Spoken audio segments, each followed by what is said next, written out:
Chers amis, ravi de vous retrouver. Bonjour, bonjour à toutes, bonjour à tous.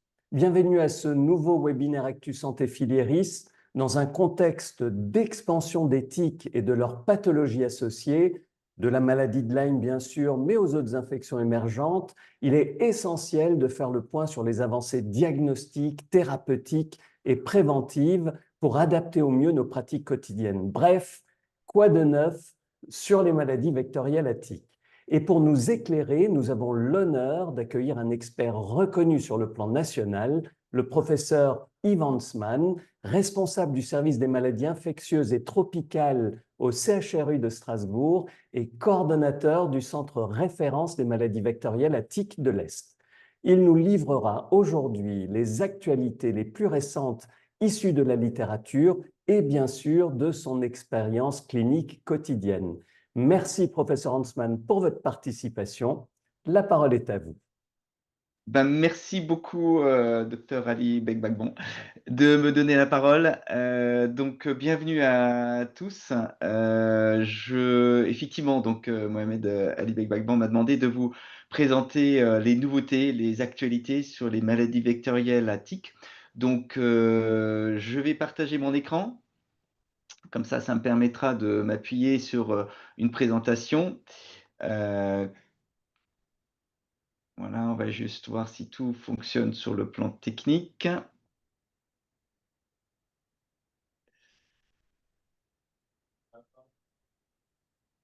Est-ce que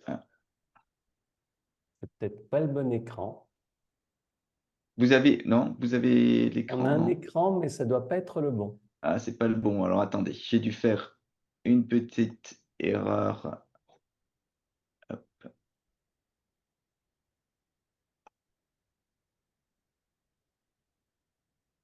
Parfait. Peut-être en mode plein écran et ce sera parfait. Bon, c'est bon. Voilà, ça arrive. Ça prend toujours un petit peu de temps. Je pense que c'est bon pour vous. Très bien. OK. Donc merci à tous. Bienvenue à ce webinaire. Donc je suis très heureux de pouvoir vous parler de ces actualités sur les maladies vectorielles à tiques. C'est vrai qu'on est dans une période en particulier ici en ce moment au début du printemps. Les beaux jours reviennent, les températures s'élèvent un petit peu et donc les tiques vont reprendre leur activité et malheureusement pour nous vont également reprendre leur possibilité de nous transmettre ou à nos patients bien sûr un certain nombre de maladies. Donc moi je m'appelle Yves Hansmann, je suis professeur de maladies infectieuses dans le service des maladies infectieuses aux hôpitaux universitaires de Strasbourg. Et je suis également coordonnateur du centre de référence des maladies vectorielles à tiques. Il y a en France 5 centres de référence et je coordonne le centre de référence de l'Est avec ma collègue Elisabeth Beau qui s'occupe de la partie norcienne. Moi, je m'occupe plus de la partie strasbourgeoise.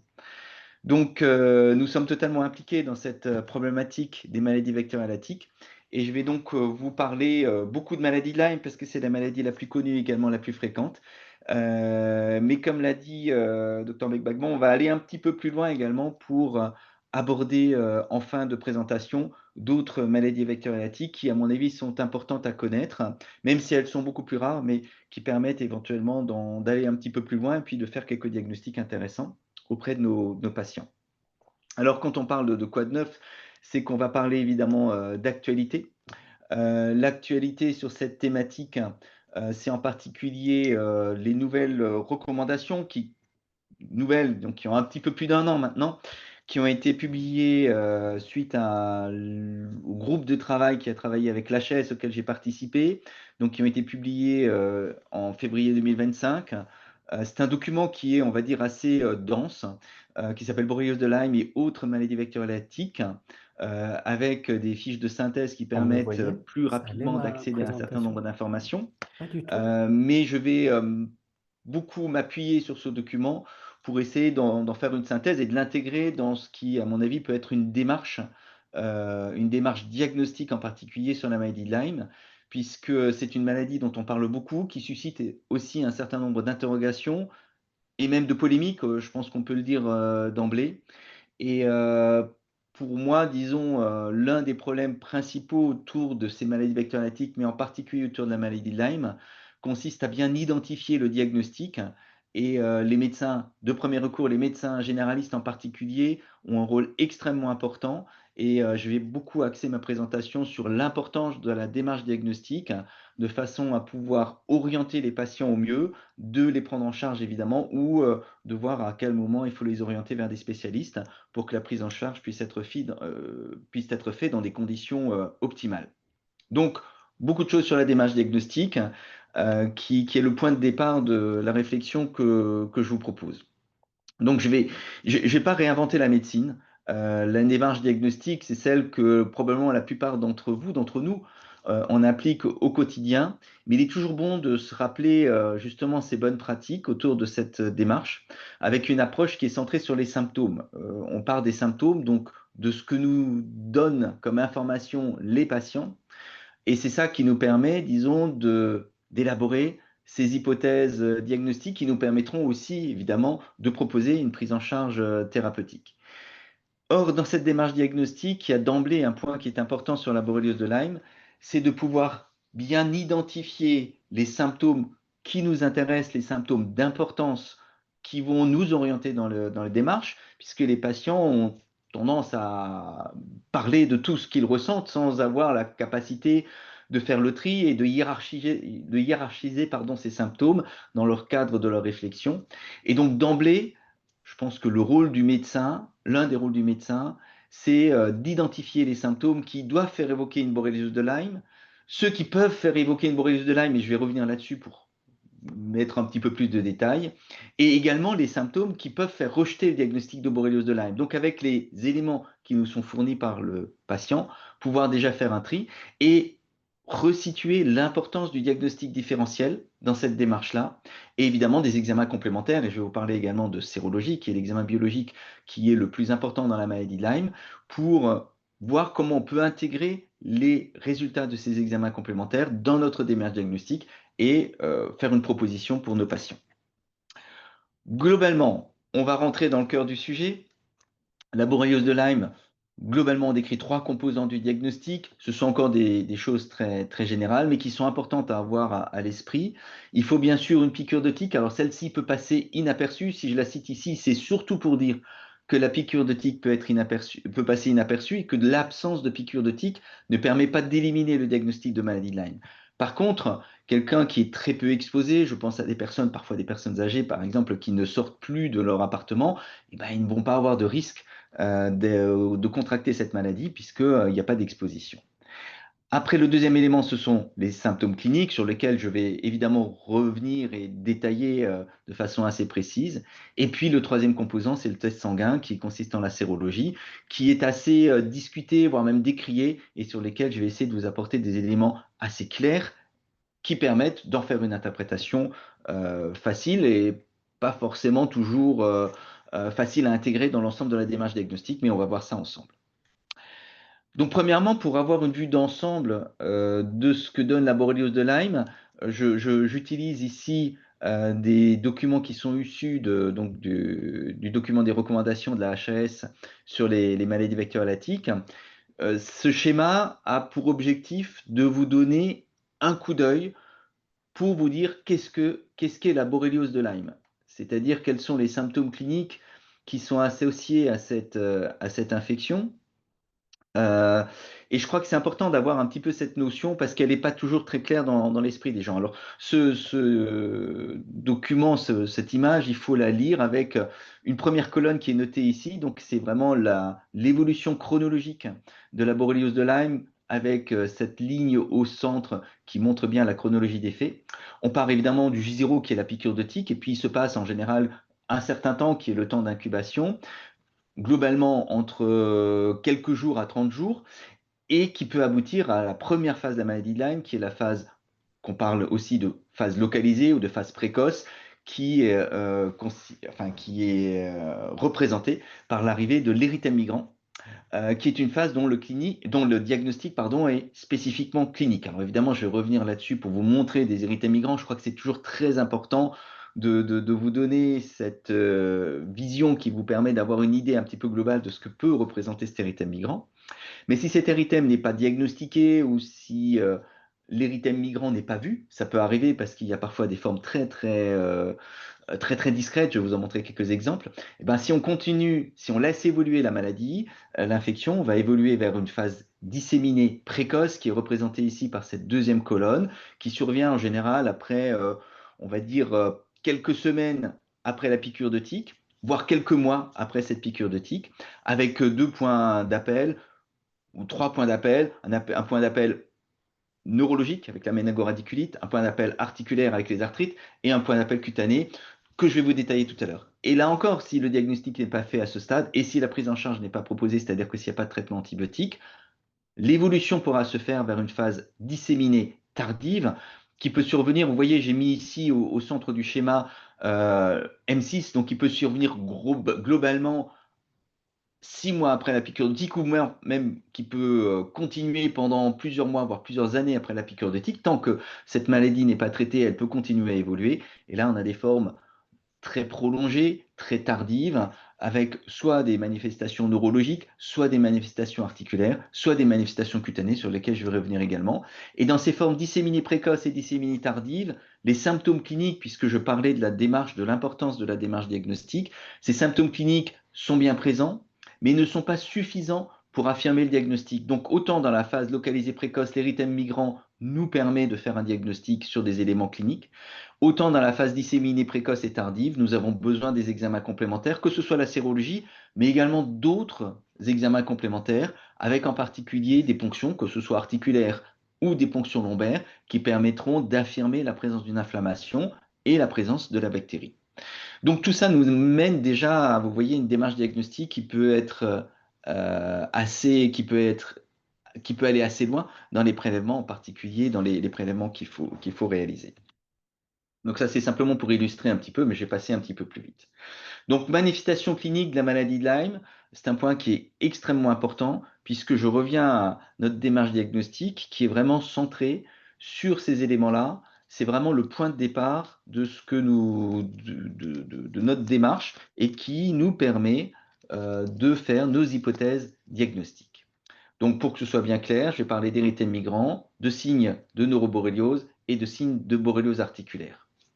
Je vais illustrer ça un petit peu par des éléments visuels pour l'érythème migrant, mais globalement, l'érythème migrant, c'est une rougeur qui survient dans les suites d'une piqûre de tique. Et ça, c'est un premier point qui est important. Dans les suites, c'est-à-dire que cette rougeur n'est pas présente immédiatement au moment de la piqûre de tique. Il y a toujours un délai de quelques jours, au minimum de quelques jours, au maximum de 4 semaines, pour voir apparaître cette rougeur. Cette rougeur est toujours centrée sur la piqûre de tique car elle correspond dans la physiopathologie à la diffusion de la bactérie, donc de Borrelia, sur le plan cutané et qui va provoquer cette rougeur et qui va avoir une évolution centrifuge. Et ce terme, j'insiste vraiment là-dessus et je vais vous le remontrer sur des images. Et c'est vraiment un terme qui a vraiment été mis en avant dans ces recommandations de la maladie de Lyme pour vous aider à identifier cet érythème migrant par rapport à d'autres diagnostics, et on va vraiment rechercher ce caractère centrifuge. Alors c'est centrifuge, c'est-à-dire que ça évolue de façon, ça grandit, la lésion grandit au fur et à mesure. Elle mesure en général plus de 5 cm, et comme elle grandit, si on laisse évoluer les choses, elle peut mesurer 10 cm, 15 cm, 20 cm, ça peut même mesurer plusieurs dizaines de centimètres si on n'en fait pas le diagnostic et si le traitement n'est pas fait. Mais c'est vraiment ce caractère centrifuge qui va permettre de confirmer le diagnostic sans se tromper. C'est-à-dire qu'on n'a pas besoin d'autres examens, on n'a pas besoin de sérologie à ce stade-là. Je vais le répéter plusieurs fois au cours de ma présentation. C'est un point qui est important, c'est vraiment un diagnostic clinique. Les signes de neuroborréliose, sur lesquels je vais revenir, ce sont des signes surtout de méningoradiculaite ou de paralysie faciale. Il y a d'autres manifestations qui sont décrites. Et dans les borrélioses articulaires, on va surtout parler d'arthrite. Il s'agit d'une mono ou d'une oligoarthrite. Et c'est ça qui va nous permettre d'orienter le diagnostic. Mais ce sont des éléments sur lesquels je vais revenir. Alors, ce qu'il faut juste savoir, c'est que si on regarde sur l'ensemble de ces manifestations qui sont classiquement décrites dans la maladie de Lyme, sur la fréquence, si on reprend une étude qui avait été faite il y a quelques années sur les données cliniques issues de ce qu'on appelle le réseau Sentinelle, qui est un réseau de médecins généralistes qui va déclarer à Santé publique France, qui est l'organisme qui surveille les maladies, en particulier la maladie de Lyme. C'est aussi le même réseau qui va surveiller, par exemple, la grippe en phase épidémique. Mais pour la maladie de Lyme, il y a donc une surveillance qui est faite par ce réseau et qui permettent auprès des médecins généralistes, donc c'est vraiment une vision de ce que voient les médecins généralistes, et on voit bien que sur l'ensemble des borrélioses de Lyme, une grande majorité correspond à des érythèmes migrants. Les formes disséminées, vous voyez, c'est en nombre de cas qui sont déclarés. C'est beaucoup, beaucoup plus rare. Hein, c'est sur la colonne manifestation disséminée. Vous voyez que c'est très secondaire par rapport à l'ensemble des érythèmes migrants. Donc l'érythème migrant reste la manifestation la plus fréquente sur laquelle le médecin généraliste a pour objectif d'arriver à faire le diagnostic et de prendre en charge ce diagnostic. Et quand on est dans une phase disséminée, c'est vrai que c'est un peu plus complexe et on va quand même aborder ces sujets-là pour vous orienter, pour savoir un petit peu quels sont les éléments qui peuvent vous orienter dans le diagnostic et sur la prise en charge thérapeutique. Donc, l'érythème migrant, est-ce un diagnostic clinique facile? Je vous pose la question, puisque vous avez probablement tous l'habitude de voir, ou vous avez vu des éléments qui vous montrent quelque chose qui ressemble à ça, qui est, on va dire, l'érythème migrant typique. Érythème migrant qui se caractérise par cette rougeur, avec classiquement un rehaussement périphérique, et le centre qui reprend une coloration à peu près normale, comme le reste de la peau. On montre volontiers des lésions qui sont supérieures à 5 cm. C'est un élément qui est important, mais comme c'est centrifuge, au début, la lésion peut faire moins de 5 cm. Mais c'est vraiment l'évolution qui va être déterminante. Et quand on a des manifestations de ce type-là, voilà, on est au niveau d'un membre inférieur sur une lésion qui fait environ 10 cm ou 15 cm selon le sens dans lequel on mesure la lésion. Et je pense que la plupart des médecins vont diagnostiquer un érythème migrant sans trop de difficultés. À ce stade-là, érythème migrant, qu'on ait ou pas la notion de piqûre de tique d'ailleurs, hein, parce que celle-ci est quand même manquante dans plus de la moitié des cas.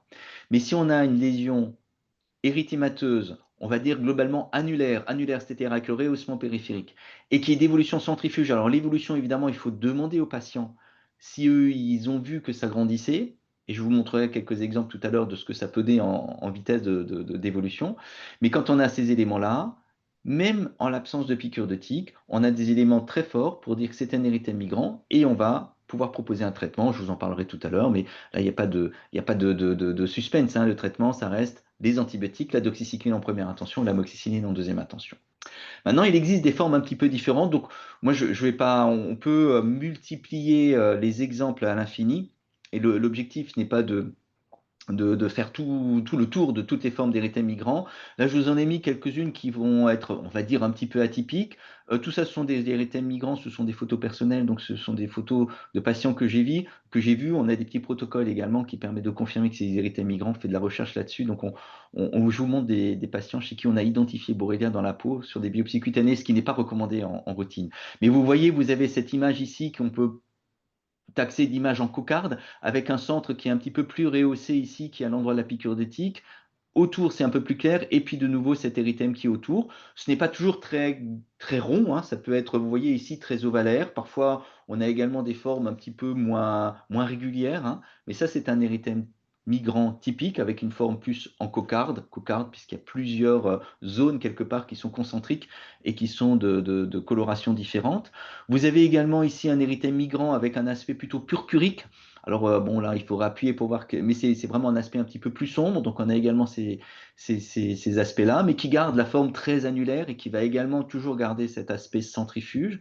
Et sur la photo de droite, Je vous ai mis une petite échelle à côté qui permet de dire elle a moins de 5 centimètres, donc on a même sur une lésion qui fait à peu près 3 centimètres de diamètre. On voit encore au centre de la lésion la trace de la piqûre de tique, mais il n'y a pas ce côté annulaire, il n'y a pas ce rehaussement périphérique, et c'est une lésion qui va, si on la laisse évoluer vers un érythème migrant plus typique. Mais si on a la notion de piqûre de tique et que vous avez cet érythème, ce sont des choses qu'on peut d'emblée considérer comme un érythème migrant. Et si on a un doute, on peut aussi laisser évoluer pendant quelques jours sans mettre en danger le patient, puisqu'on sait que les risques de complications sont vraiment des risques ultérieurs. Mais là, vous avez 3 exemples d'érythème migrant, on va dire un petit peu atypiques. Et si on laisse évoluer les choses, eh ben, on peut arriver à des situations un petit peu déstabilisantes sur le plan de l'analyse clinique, puisqu'on peut arriver avoir des patients, les deux patients ici c'est pas les mêmes patients, hein, je veux dire, ils ont une pilosité assez développée, mais ce ne sont pas les mêmes patients, mais qui ont un érythème migrant qui a évolué pendant plusieurs semaines, voire plusieurs mois. Ça arrive de temps à autre parce qu'en général, l'érythème migrant, quand il évolue, il finit par disparaître même spontanément. Et de temps à autre, on peut garder une trace qui reste plusieurs mois. Et vous avez ce patient qui, sur l'épaule, vous voyez, qui a une sorte de rehaussement qui correspond à la limite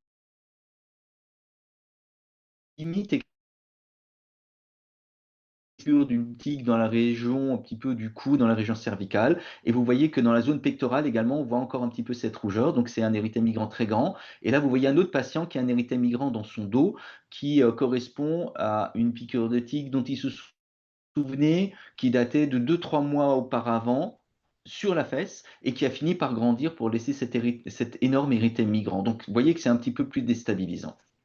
En termes de cinétique, euh, il est évidemment pas nécessaire d'éviter les migrants. Et je vous propose cette photo qui me paraît extrêmement intéressante, puisque c'est une photographie qui concerne une patiente que j'avais vue il y a quelques années et qui me montrait des photos. Alors vous voyez, moi je l'avais vue à peu près à ce stade-là sur la photo de droite. Autant dire que sur cette photo, on n'est pas vraiment devant des signes très typiques d'érythème migrant. On a bien un érythème. Elle n'avait pas eu de souvenir de piqûre de tique. Il y a un centre qui est un petit peu plus rehaussé avec une rougeur un petit peu plus rouge violacée.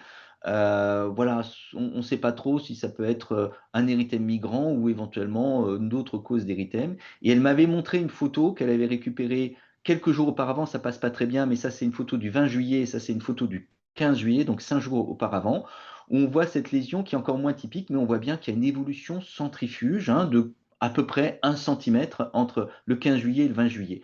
Et c'est vraiment ce genre d'informations qu'on va vraiment rechercher et qui nous permettent sans aucun doute possible d'affirmer le diagnostic c'est un érythème migrant et évidemment proposer un traitement qui va en fonction. Donc globalement, voilà le symptôme sur lequel il faut être vraiment très attentif, c'est la recherche de l'évolution centrifuge de cet érythème migrant qui permet d'affirmer le diagnostic. Alors, Professeur comme je vous avais dit, Einstein, pour finir, il existe des formes beaucoup moins typiques. Ça, c'est une patiente que j'ai vue en été, c'est souvent en été. Donc, vous voyez qu'elle est relativement bronzée parce qu'elle a une piscine et elle était assez longtemps au bord de sa piscine. Et elle me dit, ben voilà, ça c'est la photo où on ne voit rien.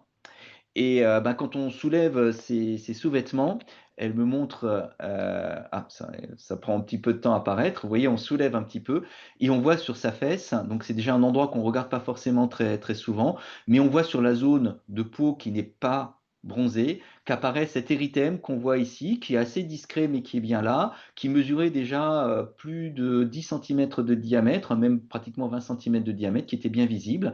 Tout ça pour dire que sur des peaux bronzées ou sur des peaux noires, le diagnostic est effectivement un petit peu plus difficile. Et on peut être dans des situations, on peut être en difficulté pour finir ce tour d'horizon des érythèmes migrants. Je vous ai mis ici deux photos. L'une à gauche qui est un érythème, qui est vraiment centré sur la piqûre de tique, tique qui est encore en place, mais qui est vraiment, et ça c'est un point important sur lequel je n'ai pas insisté pour l'instant, si vous avez un érythème de moins de 2 centimètres de diamètre et qui apparaît immédiatement au moment de la piqûre de tique, à ce moment-là, c'est vraiment un érythème qui est lié à l'inflammation liée à la piqûre de tique. Donc la tique va piquer et dans sa salive, il y a un certain nombre d'éléments pro-inflammatoires qui vont être présents et qui vont générer un érythème. Ça, ce n'est pas un érythème migrant. L'érythème migrant, il survient vraiment avec ce décalage de quelques jours. Donc l'érythème, il survient quand la tique n'est plus en place. Quand on a un doute, ben, on retire la tique évidemment, on fait une surveillance de quelques jours et cet érythème lié à la piqûre va disparaître en 2 jours maximum, alors que si c'est un érythème migrant, eh ben, il va prendre cette évolution centrifuge qui va être caractéristique. Et sur la photo de droite, je vous ai mis une autre patiente qui est venue un jour en me disant ben, j'ai le souvenir d'avoir une piqûre de tique sur la face postérieure de ma cuisse et je vois qu'il y a une sorte de rougeur. Alors ça se voit pas très bien. En réalité, ça se voyait pas très bien non plus. Il y a une discrète rougeur. Moi, je n'y croyais pas trop. Comme on a ce protocole de recherche, on a fait une biopsie, mais elle était bel et bien porteuse d'une borréliose de Lyme. Tout ça, c'est simplement pour illustrer que de temps à autre, il peut y avoir des formes très discrètes d'érythème migrant. Donc globalement, toute rougeur qui survient, on va dire, dans les 4 semaines qui suivent une piqûre de tique, doit nous rendre très attentifs et doit amener à faire le diagnostic ou à se poser la question si ça ne peut pas être un érythème migrant. Et c'est vrai que si on a en plus cette caractéristique centrifuge ou cet agrandissement de la lésion qui est constaté à l'examen clinique, à ce moment-là, on peut porter le diagnostic, même sur des éléments sémiologiques extrêmement discrets ou on va dire très atypiques. Voilà un petit peu. Alors, cette situation de la photo de droite est relativement rare, hein. C'est quand même très, très rare qu'on ait des formes aussi atypiques. Là, je suis un petit peu extrémiste. La plupart du temps, ça ressemble un petit peu au diapo que je vous ai montré tout à l'heure et ça permet d'en faire un diagnostic avec un degré de certitude assez important. Alors, pour être complet, quand on parle de manifestations cutanées, je vais en profiter pour vous montrer les autres manifestations cutanées correspondant aux formes un petit peu plus disséminées, un petit peu plus tardives. Vous avez ici ce qu'on appelle le lymphocytome cutané bénin qui est une manifestation relativement rare, mais qu'on peut constater de temps à autre, et qui se caractérise par un nodule ou une petite plaque, donc avec un relief, c'est vraiment quelque chose qui est en relief, et qui a surtout une localisation anatomique très particulière, qui peut se retrouver n'importe où sur le corps, mais plus précisément au niveau du lobe ou du pavillon de l'oreille, ou au niveau du mamelon ou au niveau du scrotum, pardon, chez les enfants, c'est plutôt les enfants qui font ça, mais ça peut être également les adultes. Ici, je vous montre le pavillon de l'oreille qui est bien inflammatoire, mais ça peut être un peu plus discret. Ça, c'est une petite montage photo que j'ai vu avec l'oreille d'un côté et l'oreille de l'autre côté du même patient. Et vous voyez que parfois, il faut comparer un côté par rapport à l'autre, avec l'oreille à droite, là, qui était plus inflammatoire, avec une lésion un petit peu indurée du pavillon de l'oreille qui permettait de faire le diagnostic de lymphocytome. Euh, Et si on laisse évoluer, vous avez cette phase disséminée très tardive qui est appelée l'acrodermatite chronique atrophiante. Donc ça, c'est une lésion qui peut survenir vraiment plusieurs années après la piqûre de tique et qui est souvent d'ailleurs associée à des manifestations neurologiques de type neuropathie. Et il s'agit d'un placard inflammatoire qui au début va être inflammatoire, donc avec une peau un petit peu infiltrée, comme vous voyez sur la jambe droite chez ce patient-là.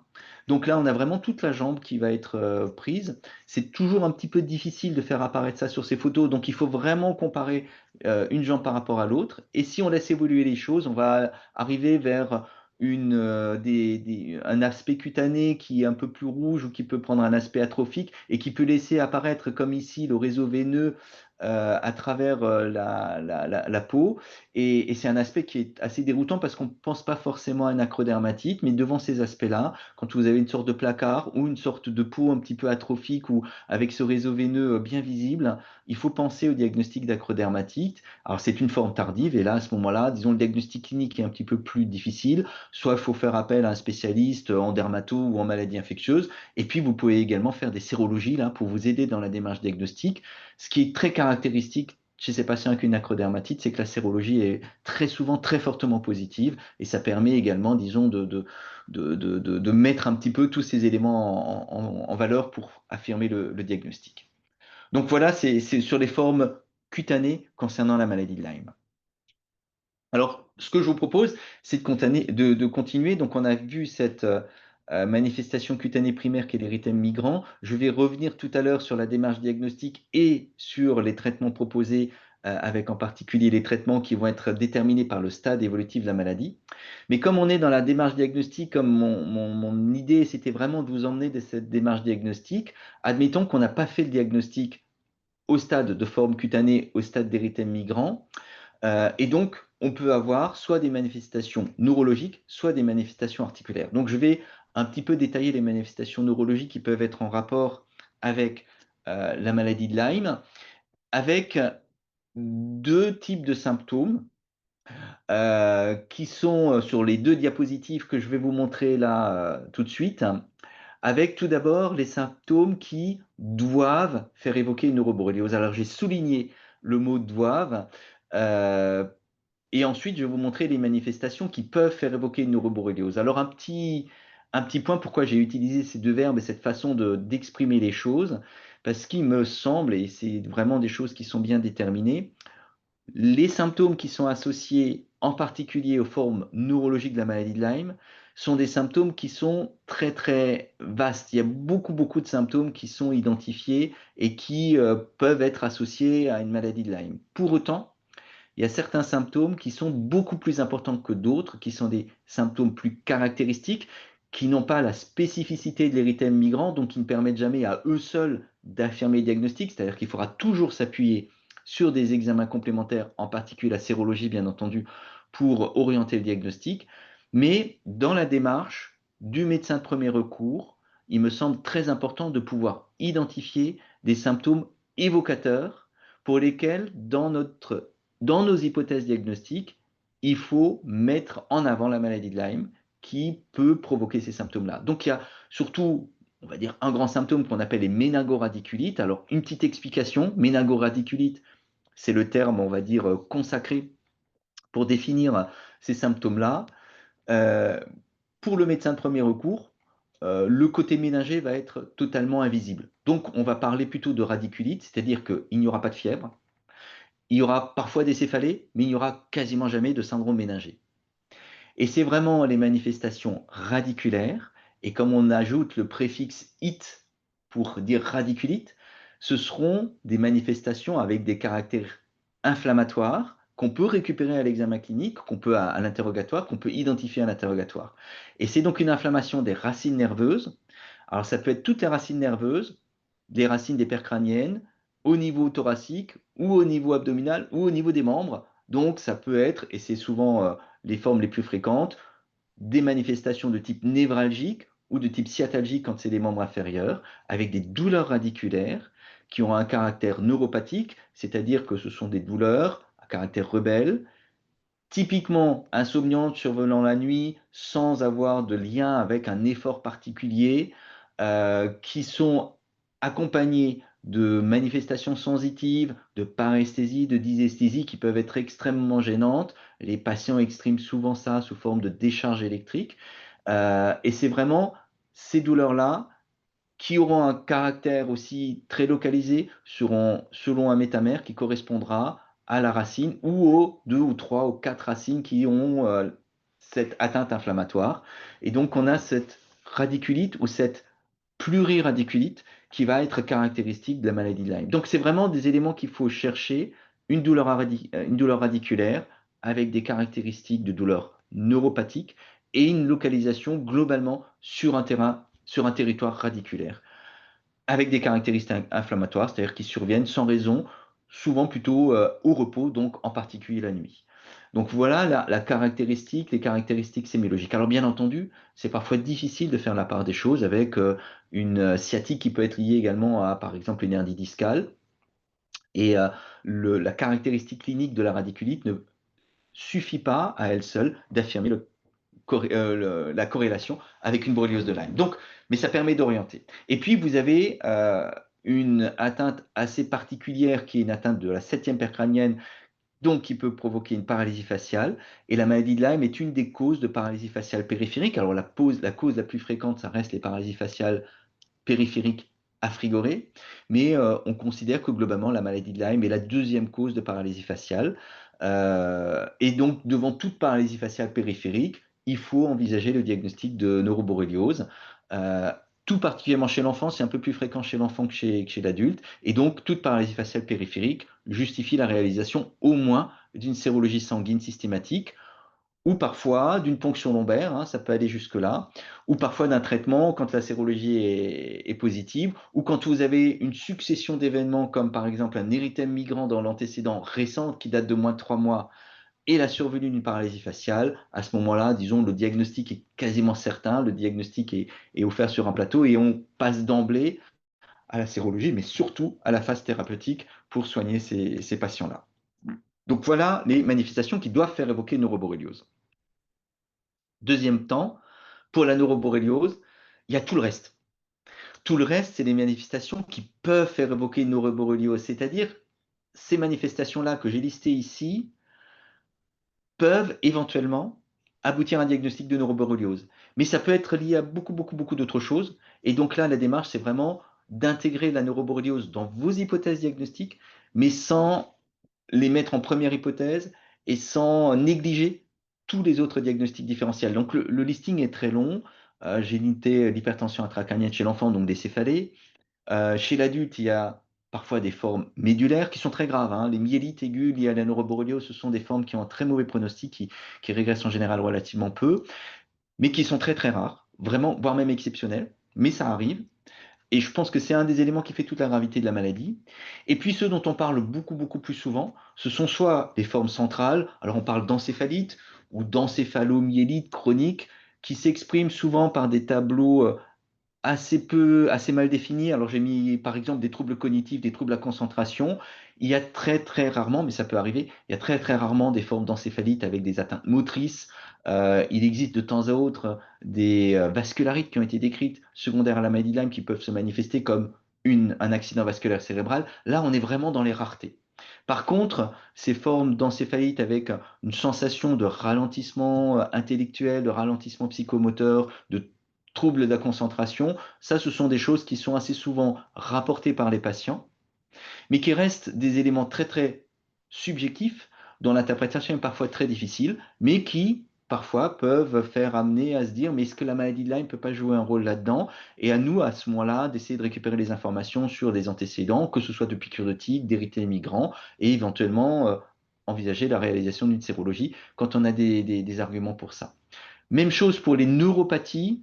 Les polyneuropathies peuvent être présentes dans la neuroborréliose. Il y a des formes qui sont associées aux acrodermatites chroniques atrophiantes, et là, il n'y a pas tellement de doute diagnostique, c'est vraiment deux associations qui sont très fréquentes. Par contre, vous savez qu'il y a beaucoup, beaucoup, beaucoup d'autres causes de polyneuropathie, que ce soit des causes toxiques, l'alcool par exemple, certains médicaments, des causes métaboliques comme le diabète, ou des causes liées à des maladies auto-immunes, des vascularites, ce genre de choses, ou toutes sortes d'autres maladies. Et on sait également que beaucoup de polyneuropathies n'ont pas de cause bien définie. Donc globalement, la polyneuropathie n'est pas forcément associée, mais la maladie de Lyme fait partie des causes éventuelles à envisager dans le cadre des polyneuropathies. Donc, je reprends très rapidement dans le parcours HAS. Alors ça, c'est les documents HAS. Ça a été publié en plusieurs phases, en quelque sorte, où on reprend ce que j'ai dit, mais sous une forme un petit peu différente, où moi j'ai insisté avec mes mots sur les peuvent, doivent, mais globalement, vous retrouvez la même chose. Radiculite isolée, vous faites une sérologie, et puis vous voyez en fonction des éléments si ça peut être évocateur d'une neuroborréliose, et si c'est le cas, éventuellement, un avis spécialisé peut être demandé auprès d'un neurologue ou d'un infectiologue, parce que pour confirmer le diagnostic, même si la sérologie est positive, ça ne suffit pas pour confirmer le diagnostic, mais il faut aller jusqu'à la ponction lombaire pour pouvoir identifier vraiment l'inflammation qui est liée et qui permet clairement de définir une neuroborréliose. Les critères diagnostiques de la neuroborréliose, c'est des signes cliniques évocateurs, une sérologie qui est positive et une réaction méningée. C'est là qu'on retrouve cette notion de méningo-radiculite. C'est pour ça qu'on ajoute souvent le terme de méningo, parce qu'il y a dans la neuroborréliose toujours une réaction méningée. Donc il faut faire une ponction lombaire et voir s'il y a des cellules, et c'est comme ça qu'on peut affirmer les diagnostics. Tant qu'on n'a pas les résultats de cette ponction lombaire, il reste toujours un petit doute, sauf bien sûr dans certaines situations, quand il y a un érythème migrant qui précède, etc. Mais on a toujours un petit peu ce doute. Et si vous avez d'autres signes neurologiques en dehors de cette radiculite, eh ben, il vaut mieux demander un avis spécialisé pour que, en particulier le neurologue, puisse voir si la neuropathie ou si les troubles neurocognitifs peuvent s'inscrire dans un tableau de neuroborréliose ou dans une autre étiologie. Sans vous, ça c'est un schéma donc, que je reprends des recommandations HAS qui illustre un petit peu ce que je viens de vous dire autour de la paralysie faciale périphérique, où on peut ici voilà, rechercher l'érythème migrant, et s'il n'y a pas d'érythème migrant, on fait la sérologie, et puis on peut aller jusqu'à, vous voyez, on peut aller jusqu'à la ponction lombaire dans la démarche si on n'a pas de certitude diagnostique, et c'est cette ponction lombaire qui va permettre de faire la part des choses entre une paralysie faciale liée à une neuroborréliose et une paralysie faciale à frigorée. Donc c'est un algorithme qui est un petit peu compliqué, mais qui vous montre un petit peu toutes les difficultés dans la démarche diagnostique pour aller jusqu'au bout, pour confirmer le diagnostic. Deuxième élément, ce sont les borrélioses articulaires dont je voulais vous parler. Je ne vais pas vous parler de toutes les formes de neuroborréliose, mais je vous parle des formes les plus fréquentes. Donc, on a parlé des formes cutanées, on a parlé des formes articulaires, des formes neurologiques, pardon, et je vais vous parler des formes articulaires. Ces formes articulaires, ben, même principe. Quels sont les symptômes qui doivent faire évoquer une borréliose? Eh ben, c'est la monoarthrite ou l'oligoarthrite des grosses articulations. C'est-à-dire que ce qu'on va rechercher, ce n'est pas une douleur articulaire quelque part, mais c'est vraiment la présence de signes inflammatoires qui se caractérisent par les signes inflammatoires, l'épanchement, la douleur, la rougeur quand elle est là, pas toujours, mais l'épanchement est souvent là. Voilà, et c'est ça qu'on va rechercher. Les signes qui peuvent faire évoquer une borréliose de Lyme, ce sont les douleurs articulaires ayant des caractéristiques inflammatoires. Donc les patients qui vous disent, ben voilà, moi le matin quand je me réveille, j'ai des douleurs articulaires, euh, plutôt dans les grosses articulations. Et ensuite, au fur et à mesure de la journée, ça s'estompe, ça s'efface, alors que je n'ai pas pris de médicaments particuliers. Là, effectivement, on peut aller rechercher une borréliose, même si ce n'est pas typique. Mais par contre, et c'est surtout là-dessus que je voulais insister, il y a des symptômes qui peuvent faire rejeter le diagnostic de borréliose, en particulier les douleurs articulaires mécaniques sans caractéristiques inflammatoires et les douleurs articulaires des petites articulations ou les douleurs articulaires rachidiennes. Ces manifestations-là, douleurs mécaniques, douleurs du rachis, douleurs des petites articulations, donc des mains et des pieds, ne sont quasiment jamais en rapport avec une borréliose de Lyme. Et ça veut dire également que dans ces situations-là, ce n'est même pas la peine de faire une sérologie, sinon éventuellement pour attendre que la sérologie soit négative pour éliminer, écarter complètement ce diagnostic-là. Donc, même démarche que dans les formes articulaires, on va vraiment privilégier les manifestations les plus fréquentes. On retrouve ça dans le parcours patient de l'HAS 2022. On va vraiment rechercher une arthrite. Alors, il y a l'arthrite vraie aiguë, ça on laisse de côté, c'est l'arthrite septique ou la crise de chondrocalcinose ou de goutte, ça c'est un autre diagnostic. Mais dans une arthrite subaiguë, ça peut évoquer une borréliose de Lyme. Il faut faire cette sérologie et poursuivre les investigations, éventuellement voir un cas rhumato. On aime bien faire des prélèvements, une ponction articulaire si c'est possible, pour définir la prise en charge. Voilà. Et quand vous avez une arthralgie mécanique, vous voyez que dans cette recommandation HS, pas de sérologie de la borréliose de Lyme et on va vraiment orienter vers un diagnostic différentiel. On donne également dans ces recommandations les arguments qui sont pour ou contre une borréliose de Lyme articulaire. Donc on va retrouver ce que j'ai noté, ce que j'avais pris tout à l'heure, la notion de mono-d'oligoarthrite, l'absence de fièvre, une CRP modérée, la sérologie Borrelia qui est positive, et si on fait une ponction articulaire, un liquide articulaire inflammatoire, dans lequel on peut éventuellement trouver la Borrelia, mais il faut que ce soit fait par des laboratoires très spécialisés, il y en a très peu actuellement en France, donc ça relève encore un petit peu de techniques de recherche plutôt que de routine, et également l'existence d'un érythème migrant dans les 2 années qui précèdent, puisque la borréliose articulaire peut survenir à distance de la piqûre de tique. Et ça, ce sont les éléments qui sont contre une borréliose articulaire, avec par exemple l'atteinte des petites articulations, enfin ce que je vous ai dit, hein, la sérologie négative, le liquide articulaire mécanique et l'absence d'exposition aux piqûres de tique.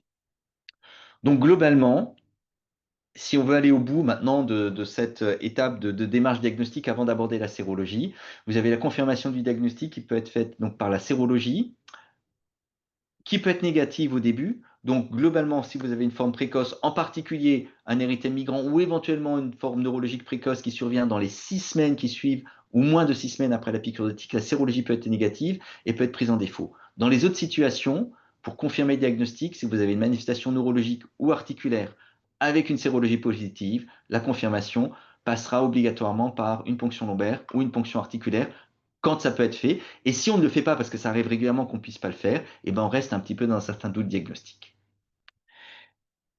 On va passer à la phase sérologie. Je pense que c'est important de parler de la sérologie en quelques dias, puisque cette sérologie est souvent un petit peu critiquée à tort, puisque c'est une sérologie qui peut être quand même très utile.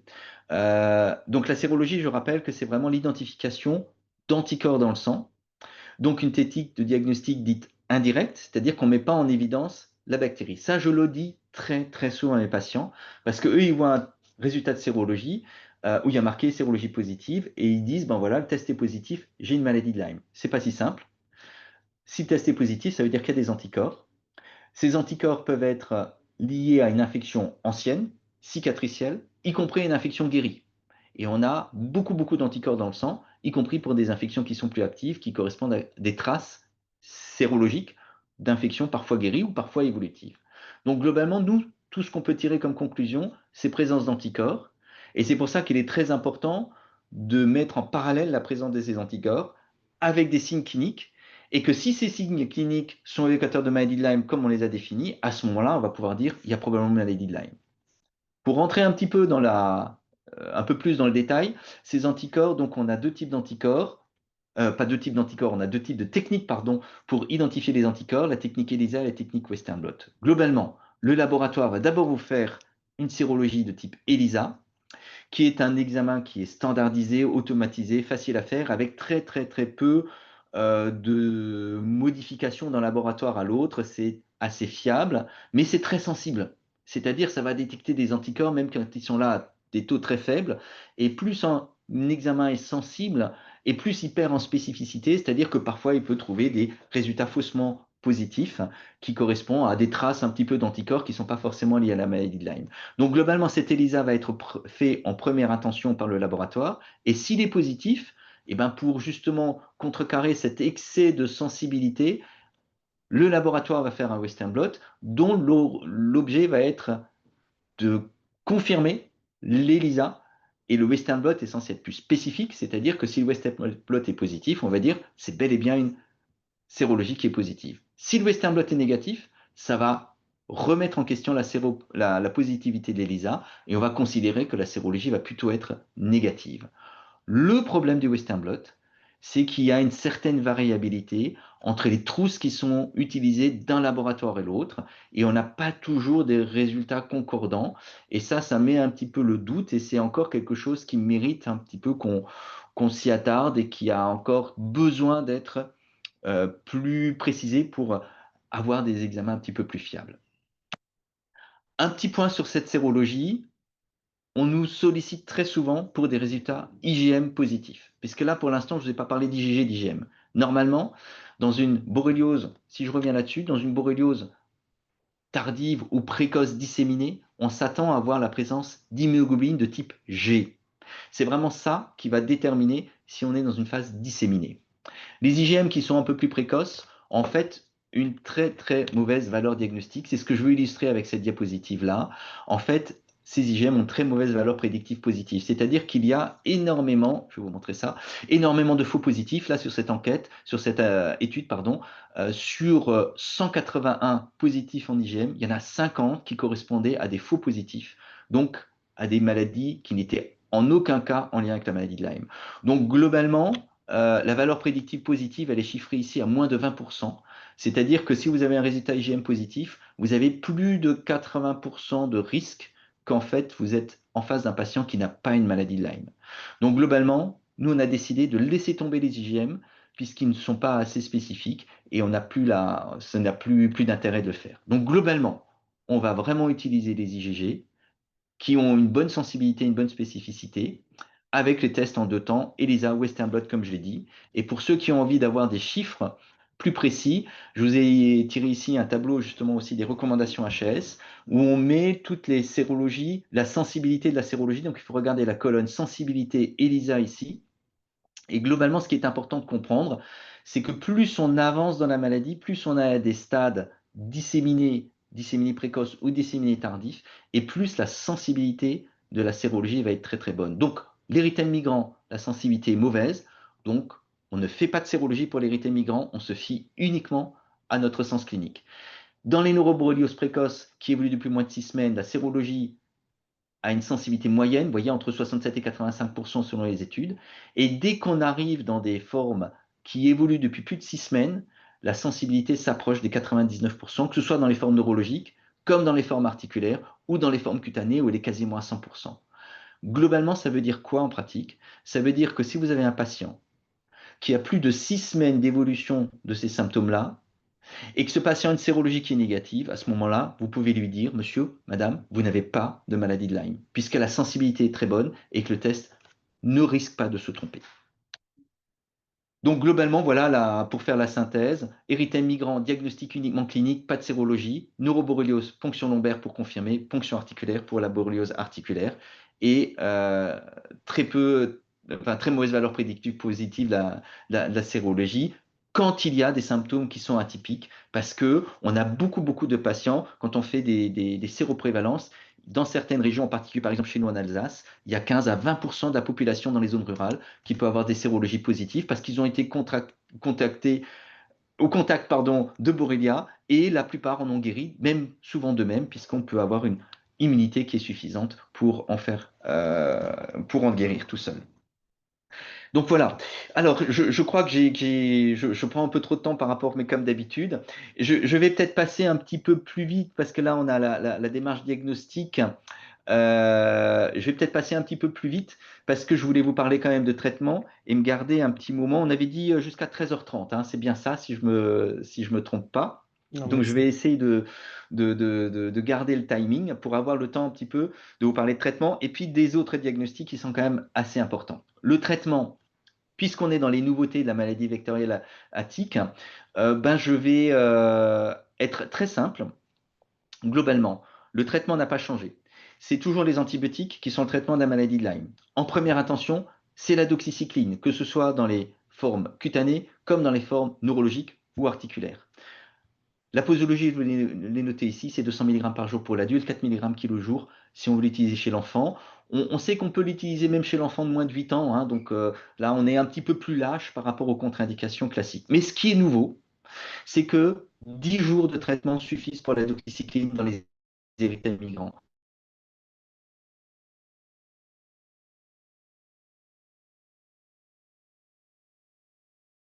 C'est l'amoxicilline, 14 jours, donc de 2 semaines pour les érythèmes migrants. Donc la doxycycline permet de raccourcir la durée de traitement à 10 jours, et ça c'est un petit peu une nouveauté. Les alternatives, c'est donc l'amoxicilline 14 jours, ou en cas de contre-indication, l'azithromycine, on peut faire 5 jours de traitement. Si on veut traiter des formes disséminées, on garde ce principe de la doxycycline en première intention, mais on va prolonger le traitement 2 semaines ou 3 semaines selon le stade de la neuroborreliose. Quand c'est une neuroborreliose tardive de plus de 6 mois, on va aller à 3 semaines. Et quand c'est une forme articulaire, c'est toujours la doxycycline qui est proposée en première intention, mais sur des durées de traitement de 28 jours. Et l'alternative, ce n'est plus l'amoxicilline, qui a moins d'efficacité dans cette forme disséminée, mais l'alternative, ça va être la ceftriaxone, avec des durées de traitement équivalentes et une posologie de 2 grammes par jour, que ce soit dans les formes neurologiques comme dans les formes articulaires. Voilà pour le traitement, c'est un algorithme un petit peu compliqué, mais voilà. Donc, il me reste une dizaine de minutes pour vous parler de 2, 3 autres situations.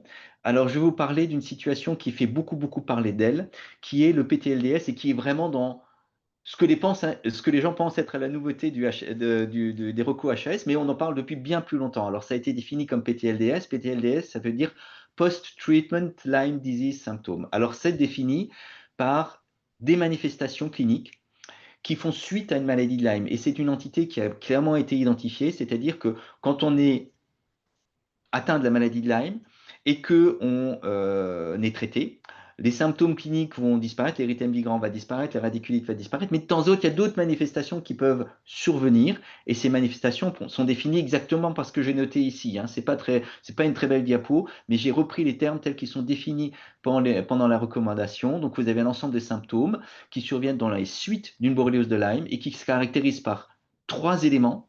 Premièrement, l'asthénie. Deuxièmement, des douleurs diffuses, polyarthralgie, polymyalgie. Et troisièmement, des troubles cognitifs qui sont des troubles subjectifs, troubles de la mémoire, troubles de la concentration. Et ces éléments-là persistent et persistent pendant une durée de plus de 6 mois. Voilà en gros la définition de ce PTLDS dans les suites d'une maladie de Lyme traitée par des antibiotiques. Donc on n'est pas dans quelque chose qui est une maladie de Lyme, mais on est dans ce qu'on appelle un syndrome post-infectieux. Il y a pas mal d'infections qui ont été identifiées qui peuvent déclencher des syndromes post-infectieux, et c'est un petit peu dans ce cadre-là, un peu comme pour le Covid long, sur les mêmes mécanismes physiopathologiques qui ne sont pas très bien élucidés, mais qui font référence au fait qu'une maladie infectieuse peut déclencher des phénomènes qui vont persister, même quand le pathogène, quand l'agent infectieux n'est plus là. Donc, dans ces PTLDS sur le plan thérapeutique, les traitements infectieux n'ont plus d'intérêt. J'ai mis tout ce qui est avec les grades tel que c'est marqué dans les recommandations, parce qu'un sujet qui est très sensible. Donc, j'ai vraiment pris le texte tel quel. Les corticoïdes et les anti-inflammatoires n'ont pas d'intérêt, mais on va plus être sur une prise en charge symptomatique, traitement de la douleur, bien entendu quand il y a des douleurs, réadaptation physique avec de l'activité physique adaptée par rapport à des éléments de fatigue, c'est la seule thérapeutique qui a montré son efficacité dans ce syndrome post-infectieux. Et puis, la prise en charge psychologique est importante également, puisque ces patients ont souvent des manifestations chroniques qui les amènent à être, on va dire, en difficulté par rapport à leur activité professionnelle. Ou, voilà. Donc, globalement, PTLDS, qui est un point extrêmement important. Un petit point sur la prévention, j'en ai pas parlé parce que je vais en parler très vite, parce que je pense que c'est très bien connu, mais je vais juste parler de la prévention pour vous dire que le rôle du médecin généraliste, c'est vraiment très très important. Je pense qu'il faut qu'on a un rôle très important dans la prévention. Ça permet également de dire aux patients qu'on s'intéresse à la maladie de Lyme, euh, qu'on a envie de s'occuper des gens qui ont des maladies de Lyme et qu'on n'abdique pas sur la prise en charge de ces patients-là, y compris quand c'est des formes un peu compliquées, y compris quand il y a des PTLDS, quitte à s'appuyer sur les centres de référence dont je vais parler tout à l'heure dans la conclusion. Donc vous avez des éléments qui sont à disposition sur le site de Santé publique France qui permettent également de donner, par exemple, là j'ai mis des flyers, qui permettent de dire ce qu'est la prévention. Je ne voulais pas développer cet élément-là parce que je crois qu'il est assez connu. S'il y a des questions là-dessus, on peut en discuter. Je vous montre juste les flyers. Mais je voulais juste consacrer les 5 dernières minutes assez rapidement aux autres maladies vectorielles lactiques, qui sont vraiment complètement également dans ce cadre-là. 5 minutes parce que c'est beaucoup, beaucoup plus rare, mais ça peut arriver. Et globalement, j'ai intitulé ça, vous voyez, conduite à tenir devant une fièvre post-piqûre de tique. Et globalement, s'il y a quelque chose à retenir, c'est que la maladie de Lyme, c'est une maladie qui va évoluer lentement, en plusieurs semaines, en plusieurs mois, voire en plusieurs années, et qui donne très très peu de réactions inflammatoires. Donc, pas de fièvre, pas de syndrome inflammatoire quand on fait une prise de sang. Toutes les autres maladies vectorielles lactiques, ce sont des maladies infectieuses, on va dire, classiques, aiguës, qui vont se manifester par de la fièvre. Fièvre plus d'autres symptômes. Donc globalement, dans la démarche, quand vous avez une fièvre, c'est un algorithme que j'utilise pour d'autres, mais en fonction des signes cliniques, on va orienter vers un certain nombre d'autres maladies vectorielles lactiques que je vais vous détailler en 2-3 diapositives pour vous donner le plus important. Avec, disons, 2-3 maladies qui sont importantes à connaître. Premièrement, la méningoencéphalite étatique, qui est une maladie aussi transmise par les tiques, mais qui peut également être transmise par par la consommation de produits laitiers au lait cru. Les signes cliniques, c'est très simple. C'est une méningoencéphalite. C'est-à-dire les patients ont de la fièvre, un syndrome méningé, cette fois, bien présent, la raideur méningée, les vomissements, la photophobie, et dans à peu près la moitié des cas, des signes d'encéphalite avec des troubles de la conscience, un syndrome confusionnel, très souvent des troubles de l'équilibre, parfois ça peut aller jusqu'au coma. Donc c'est vraiment un patient qui, si vous le voyez en médecine de premier recours, vous allez l'envoyer très rapidement à l'hôpital parce qu'il est très inquiétant. Très souvent, dans plus de la moitié des cas, on peut identifier une première phase qui correspond à un syndrome viral, qui correspond à la virémie, qui précède cette forme neuroménagée de ces encéphalites à tiques. Alors, ces encéphalites, elles sont liées à un virus, qui est le virus TBE, transmis par Ixodes. Ce virus, on en fait le diagnostic par une sérologie, et il est, depuis 2021, une maladie à déclaration obligatoire. Donc, nous avons des données de Santé publique France, et vous avez les données ici qui sont sur le schéma ici. C'est une maladie qui augmente en nombre. Alors, là, c'est le nombre de cas. On est passé à peu près de 20 à 30 cas par an. En 2024, on a dépassé 60 cas par an. Rien à voir avec la maladie de Lyme qui se compte en plusieurs milliers, voire plusieurs dizaines de milliers de patients chaque année. Mais c'est une maladie qui est quand même présente et qui peut donner des problèmes extrêmement importants. En particulier, alors là, je vous ai mis un petit peu les données de Santé publique France pour les patients qui sont très exposés aux piqûres de tiques. Et je vous ai juste mis, pour finir sur cette TBE, la cartographie, donc sur les données de Santé publique France 2021-2023. Donc je ne sais pas où vous pratiquez, où vous avez, mais vous voyez que c'est vraiment euh, c'est très localisé pardon, à la partie est de la France, avec les zones historiques qui sont l'Alsace et la Haute-Savoie. Mais de plus en plus, depuis quelques années, on a l'impression, et ce sont les points qui apparaissent en rouge ici, que cette infection, qui est peut-être de mieux en mieux connue, de mieux en mieux diagnostiquée également, mais qu'elle a tendance à s'étendre vers les régions un petit peu limitrophes, en particulier dans le Grand Est, et sur toute la région Auvergne-Rhône-Alpes, et également sur la Bourgogne-Franche-Comté. Donc globalement, si vous êtes dans ces régions-là, ayez un petit peu cette idée que devant un patient qui a des signes neuroménagés dans les suites d'une piqûre de tique, il faut penser à ce diagnostic et la prise en charge en général est prise en milieu hospitalier. Il n'y a pas de traitement. Par contre, je reviens juste à ma diapositive, il y a une vaccination et actuellement, donc une vaccination qui est plus dédié aux voyageurs qui va se rendre dans les zones d'endémie. Les zones d'endémie, c'est l'Europe centrale et l'Europe de l'Est. Mais il y a un groupe de travail qui est en cours de réflexion avec l'HAS pour voir s'il n'y a pas des indications à proposer cette vaccination chez les personnes qui sont éventuellement dans ces zones-là, dans ces régions où il y a chaque année 10 à 15 cas d'encéphalite étatique, avec parfois des répercussions extrêmement importantes en termes d'hospitalisation, voire en termes de séquelles, puisqu'il peut rester des séquelles. On n'a pas de traitement, donc c'est des méningocéphalites qui sont moins graves que les méningocéphalites herpétiques, mais qui gardent une certaine gravité quand même. Et puis pour finir, les autres MVT dont je voudrais vous parler, alors il y en a deux qu'on peut rencontrer de temps à autre. L'anaplasmose est très peu connue. Elle est probablement présente, mais on sait très peu de choses là-dessus. Nous, on a travaillé un petit peu là-dessus. On en rencontre chaque année. C'est un petit peu des patients qui présentent toujours la fièvre, hein. C'est vraiment la fièvre qui est le symptôme.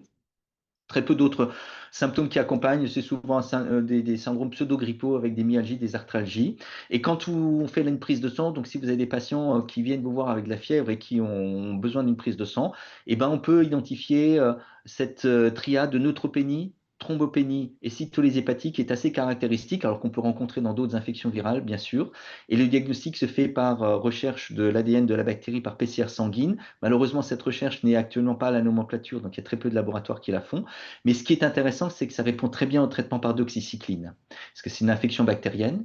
Et l'autre infection, qui sont les rickétsioses, qui sont un peu mieux connues parce qu'elles sont plus anciennement connues, répond également à la doxycycline, avec des tableaux également qui peuvent associer de la fièvre et une ulcération à l'endroit de la piqûre de tique. C'est vraiment cette association-là qui peut être intéressante, soit dans la fièvre boutonneuse méditerranéenne, qui est plus sur le pourtour méditerranéen, ou dans ce qu'on appelle le tibola, qui correspond à une ulcération au niveau du cuir chevelu associée à une adénopathie occipitale, et ça se traite aussi par doxycycline. Alors pourquoi je vous en parle? Ben parce que si vous avez quelqu'un qui a de la fièvre dans les suites d'une piqûre de tique, il faut plus penser à ces infections-là qu'à la maladie de Lyme, et même si le diagnostic n'est pas fait, ou si vous avez des éléments d'orientation, eh ben vous pouvez traiter ces patients par doxy, ça répond très bien au traitement et ça les guérit très rapidement. Les autres MVT, sans rentrer dans les détails, il y a beaucoup d'autres choses qui ont été décrites, des babésioses. On a un cas tous les 2-3 ans par an en France. C'est extrêmement rare, c'est un peu comme le paludisme, ça peut être très grave chez les immunodéprimés, en particulier chez le patient splénictomisé. Et puis il y a des tualarémies, il y a des maladies dont vous n'avez jamais entendu parler comme la néohéréchiose, la fièvre hémorragique Crimée-Congo. Si vous avez envie d'en savoir plus, vous pouvez regarder ça dans les recommandations de l'HAS qui vous donneront toutes les indications par rapport à cette maladie qui sont encore en cours d'identification. Voilà, donc ça peut nous mener un petit peu plus loin, mais ça reste extrêmement rare. Donc en conclusion, j'en arrive, j'ai à peu près tenu mon timing d'une heure et ça permet, je pense, d'avoir un petit peu de temps pour les questions. Ce qui me paraissait vraiment très important, et j'ai vraiment insisté là-dessus, c'est la place cruciale du médecin généraliste. Pourquoi j'insiste là-dessus? Parce que je pense qu'il ne faut pas que les patients qui pensent avoir une maladie de Lyme aient des recours vers, on va dire, des pratiques un petit peu alternatives ou des pratiques qui sont réalisées en particulier dans d'autres pays comme en Allemagne, où il y a des laboratoires qui se sont spécialisés avec des tests diagnostiques dont je n'ai pas parlé, mais qui n'ont aucune valeur diagnostique. On sort du cadre de la médecine scientifique dans ces situations-là. Et je pense qu'il faut garder ce lien de confiance qui est vraiment fondamental. Il faut que les patients puissent vous faire confiance. Donc il faut aussi que vous puissiez montrer que vous savez des choses sur la maladie de Lyme, et vous les savez maintenant, j'espère, après ce webinaire, et que vous vous intéressez à cette maladie-là. Et je pense que ça, c'est un point qui est important. Et surtout, le médecin généraliste ne peut pas tout savoir. Et vous pouvez vous appuyer sur les centres de référence. Et plutôt que de donner les indications sur les centres de référence, je vous ai mis ici le lien où vous faites Google. Si vous faites centre de référence ou CRMVT sur Google, on arrive en première ligne et vous avez un site qui vous donne toutes les adresses, éventuellement des informations sur les maladies vecteurs lactiques, et puis les adresses des collègues dans chaque région que vous pouvez solliciter pour avoir soit un avis, soit demander une consultation simplement. Voilà, merci à vous. J'ai fini sur mon topo et voilà, je suis prêt à vous consacrer quelques minutes à des discussions, à des interrogations. J'espère que je n'ai pas trop dépassé le temps. Non, absolument pas. Je ne sais pas si vous m'entendez, professeur. Oui, Mandali, je t'entends. Enfin, on se tutoie, on se connaît depuis très Oui. longtemps, donc je vous entends très bien, Mandali. Mais voilà, En tout cas, merci infiniment pour cet exposé limpide et passionnant. Alors, on a quelques questions. Déjà, une très courte, je pense que la réponse va être rapide. Tout d'abord, donc, pour résumer, l'érythème migrant, qui à l'époque de nos études, je crois qu'on l'appelait l'érythème de Lipschutz, ça existe, ça oui, s'appelle encore comme ça? Et tout donc, à fait. Ça s'appelle comme ça, mais on utilise de moins en moins cette bon, dénomination. Et donc, est-ce que la question est, cet érythème est toujours centré sur le point de morsure de la tique? Oui, alors c'est vraiment centré sur le point de morsure de la piqûre de tique et c'est vraiment, la tique qui inocule la bactérie qui va être diffusée dans la peau. Par contre, ce qui arrive de temps à autre, c'est que les patients qu'on voit, ils ont identifié une tique à un endroit et ils ont une érythème migrant à un autre endroit. Si c'est le cas, c'est simplement qu'ils n'ont pas identifié la tique parce que la piqûre de tique, elle est indolore. La tique, elle a besoin de quelques jours pour faire son repas sanguin. Une fois qu'elle a fini son repas, elle se laisse tomber et donc elle peut vraiment passer inaperçue. Donc s'il y a un érythème migrant à un autre endroit que la piqûre de tique a été identifiée, c'est tout simplement que le patient n'a pas vu la tique qui a transmis la Borrelia qui était à l'origine de l'érythème migrant. Merci. On a également une question d'une de nos collègues généralistes qui regrette les difficultés d'avoir un rendez-vous chez un neurologue ou un rhumatologue pour les ponctions. En pratique, quels conseils vous pouvez donner ou quels conseils tu peux donner, Yves? Et Oui. est-ce qu'en vous appelant, vous avez un réseau peut-être de spécialistes? Comment on fait? Alors, c'est pour ça que j'ai mis le site des centres de référence des maladies vecteurs à la tique. Alors c'est vrai, c'est un vrai problème. C'est un vrai problème d'avoir un recours à un spécialiste, rapidement. Donc vous pouvez aussi vous adresser au CRMVT. Alors il y a 5 centres de référence, mais au niveau national, mais chaque centre s'appuie sur des centres de compétences qui permettent d'avoir un maillage territorial un petit peu plus dense, mais on est loin d'avoir le maillage idéal qui permettrait d'avoir pour chaque médecin à proximité un spécialiste qui peut faire tous les examens complémentaires. Ceci dit, on est très très présent, la plupart des centres de référence sont aussi très présents sur les nouvelles plateformes de téléexpertise comme OmniDoc par exemple.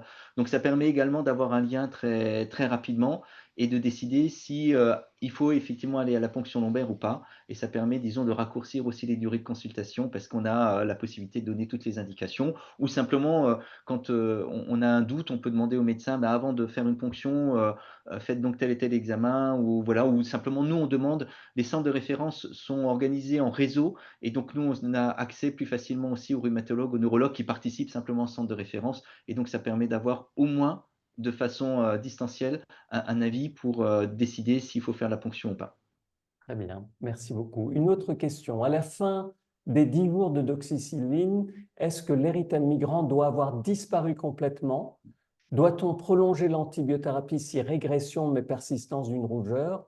Et après une antibiothérapie en phase précoce, doit-on considérer le patient guéri? Le patient peut tout de même développer des formes tardives, point d'interrogation, surveillance, vigilance à poursuivre pour ce patient. Oui, alors là aussi c'est une question effectivement qui est importante. Donc on considère qu'effectivement, au terme du traitement par doxy ou amoxicilline d'ailleurs, si on veut utiliser l'amoxy ou l'azithromycine s'il y a vraiment une contre-indication, qui est donc de 10 jours. Au terme de ces 10 jours, l'érythème doit avoir disparu, ou j'ai envie de dire quasiment disparu. C'est-à-dire que vraiment, il est beaucoup, beaucoup moins présent. L'érythème, par exemple, quand il y a des formes un petit peu purpuriques, ça peut mettre plus de temps à rentrer dans l'ordre. Et de temps à autre, ce qu'on a comme retour de temps à autre, c'est quand les gens... Moi, j'ai des patients parfois qui me disent, mais au terme des 10 jours, ils m'appellent, ils sont un peu inquiets. Et ils se sont rendus compte que l'érythème est encore présent, en particulier, par exemple, quand ils prennent une douche, donc quand il y a des phénomènes un petit peu de vasodilatation. Donc, quand globalement l'érythème a presque disparu, c'est quand même très très rassurant. Parfois, ça peut prendre un peu plus que 10 jours, mais voilà. Et ça, c'est vraiment le critère de guérison. C'est-à-dire que si l'érythème disparaît en quelques jours, on considère effectivement que le risque de faire des formes disséminées, que ce soit des formes neurologiques ou articulaires, est pratiquement nul. Alors, il est quand même de bon ton de leur proposer de faire une surveillance et de leur dire attention, si vous avez une paralysie faciale, une radiculite, une arthrite qui survient dans les 2, 3, 4, 5, 6 mois qui viennent, n'hésitez pas à m'en reparler et on reconsidérera tout ça et on refera une démarche diagnostique pour voir s'il ne peut pas quand même y avoir une maladie de Lyme qui n'a pas été complètement guérie avec le traitement au stade d'érythème migrant. On considère que le traitement au stade d'érythème migrant est efficace à peu près à 90-95% parce que de temps en temps, il peut y avoir des échecs, surtout si on arrive sur un érythème migrant un petit peu plus tardif. Hein. Là, je vous ai montré les grands érythèmes migrants. Si vous vous souvenez le patient dont on voyait le dos, eh ben, ce patient, il était venu, il avait à la fois l'érythème migrant et la paralysie faciale, donc il peut y avoir une superposition de ces choses-là. Et évidemment, à ce moment-là, on traite plus de 10 jours, mais 14 jours pour être dans le cadre du traitement de la neuroborréliose. Donc, globalement, si on traite au stade d'érythème migrant, les formes tardives, c'est exceptionnel qu'il y en ait. Ça peut arriver, mais c'est vraiment exceptionnel. Donc, petite vigilance, mais on peut vraiment être très rassurant par rapport aux patients. Merci beaucoup. Une autre question, toujours dans le même sens, jusque combien de temps après le début de l'érythème migrant, le traitement antibiotique initial, entre parenthèses amoxicilline 14 jours, peut-il être démarré et être efficace? Alors effectivement, on peut, tant qu'on est au stade d'érythème migrant, donc sous-entendu, il n'y a aucun signe neurologique et aucun signe articulaire, en sachant que, là encore, question pertinente, il peut y avoir, au moment de l'érythème migrant, bah, c'est quand même une infection, donc il peut y avoir des signes un petit peu généraux. Il peut y avoir une toute petite réaction fébrile, hein, on a de temps en temps 38, 38,5, mais rarement plus. Il peut y avoir un petit peu des arthralgies. Mais arthralgie, c'est pas arthrite. Donc globalement, c'est pas une forme disséminée telle que je l'ai définie tout à l'heure. Donc, tant qu'il y a un érythème migrant avec aucun autre signe, on peut faire le traitement classique d'oxy ou amoxicilline 14 jours. Je ne vous cacherai pas que si je vois un très grand érythème migrant qui n'a pas été traité comme ceux que je vous ai montrés, pour être franc, on a fait 14 jours de doxy pour soigner ces patients-là. On n'a pas fait la version courte de la doxy. Bon, bah, ça, je ne devrais peut-être pas le dire, mais de temps à autre, on peut avoir un petit peu des doutes et effectivement dire, bah, voilà, si on arrive un petit peu tardivement, on a aussi la possibilité, on a le droit, disons, de donner sa petite touche personnelle. Mais voilà. Mais globalement, tant qu'il n'y a pas d'autres symptômes cliniques, on traite comme un érythème migrant, sachant que l'érythème migrant, si on ne le traite pas, il va finir par disparaître, hein, spontanément. Merci beaucoup. À titre d'information, Estelle, brillante infirmière de notre secteur, infirmière libérale, a mis des photos dans le chat Ah oui. d'une évolution d'une plaie post-piqûre sur un enfant de 4 ans. Je ne sais pas si tu les vois. Al- Alors, du coup, j'ai hésité pour mettre la photo, mais merci. Très, très belle photo. C'est très, très probablement une rickettsiose de type Tibola. Et je me dis, je vais mettre une photo, mais en fait, je regrette parce que maintenant, ça veut dire que j'aurais dû mettre la photo. Mauvais choix. Euh, Mais donc c'est très complémentaire de mon. Alors ça, souvent les enfants et les tiques qui transmettent, c'est pas tout à fait les mêmes tiques, c'est des tiques de type Dermacentor qui ont vraiment une spécificité particulière d'aller rechercher les zones poilues ou chevelues. Et elles sont un peu plus grosses, elles sont un peu plus visibles, donc elles ont besoin probablement de se cacher. Et ça donne cette ulcération qui peut être assez douloureuse. Il peut y avoir un petit peu de fièvre qui accompagne. Parfois, il y a une petite éruption, mais ça, c'est vraiment exceptionnel. Et donc, c'est lié à une rickettsiose. Euh, pas de complications, pas de complications comme pour la maladie de Lyme, pas de forme neurologique, pas de forme articulaire. Et c'est une évolution qui est toujours bonne, mais qu'on va accélérer avec un traitement par doxycycline. Très, très belle photo. Merci beaucoup, Estelle.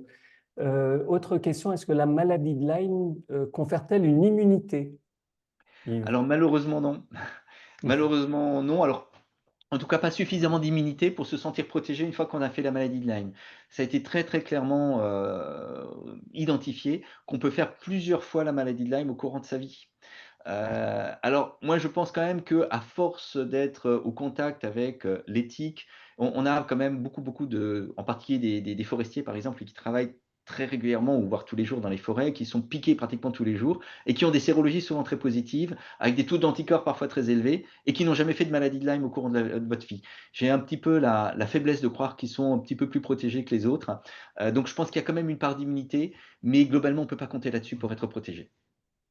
Merci beaucoup. Et on a une remarque de notre confrère, le docteur Gisona, grand pédiatre de notre secteur, qui dit donc que l'IgM au début n'est pas spécifique et une absence d'IgG à 6 semaines confirme la guérison. Euh, Tes Ben, remarques sur... La- donc les IgM effectivement sont pas spécifiques, hein, Oui, c'est ce que tu clairement disais. il y a Oui. beaucoup de faux positifs, etc. Donc tout à fait oui. Après l'absence d'IgG à 6 semaines,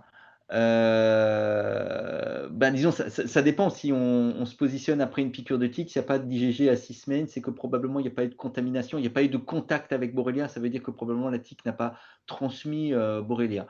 Après le terme de 6 semaines, enfin le seuil de 6 semaines et le seuil standard, si vous voulez. On n'est pas sûr que ça ne peut pas aller être un petit peu avant ou après, hein. Je veux dire, il y a un petit seuil un petit peu moins précis que 6 semaines. Mais s'il n'y a pas d'IgG, ça veut dire qu'il n'y a pas eu de contact, donc il n'y a pas eu il y a pas eu de transmission possible, quoi.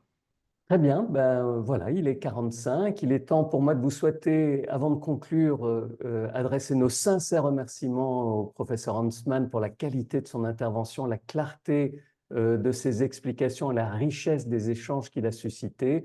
Merci également à toutes et à tous pour votre participation active et votre attention tout au long de ce webinaire. Nous aurons le plaisir de nous retrouver le 22 mai pour notre prochain rendez-vous consacré à un sujet particulièrement d'actualité, la gestion des crises sanitaires par notre système de santé. Alors, notre invité sera le professeur Olivier Collange, responsable du service de réanimation polyvalente au CHU de Strasbourg également, qui nous apportera son expertise et ouvrira des pistes de réflexion pour renforcer notre préparation collective. Nous espérons vous y retrouver nombreux et en attendant, je vous souhaite une très belle journée à tous et à bientôt. Merci Et beaucoup, Yves. merci à toi, merci pour l'invitation et merci pour l'excellente organisation. Merci à tous. À très bientôt. Merci beaucoup. À bientôt.